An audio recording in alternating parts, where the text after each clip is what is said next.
3 April 1680 एक शुकमय दिवस. रायगडावर दुःखाचं सावट पसरलं होतं. वारसा पोरका झाला होता आणि संपूर्ण स्वराज्य सुन्न झाले होते. स्वराज्याचे संस्थापक रयतेचा राजा मावळत्या आधारासह छत्रपती शिवाजी महाराज अनंतात विलीन झाले.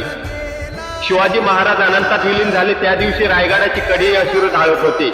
सह्याद्रीचे निशब्द झाला होता.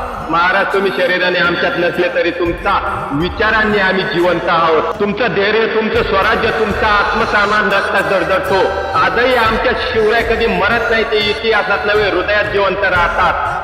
तुम्ही आमच्यासाठी फक्त एक राजा नव्हे तर विचार आहात, श्रद्धा आहात आणि प्रेरणास्थान आहात. आजही महाराष्ट्राचं रक्त सळसळतं कारण शिवराय आमच्या हृदयात आहात. महाराज, तुम्हाला लाखो कोटी मुजरे.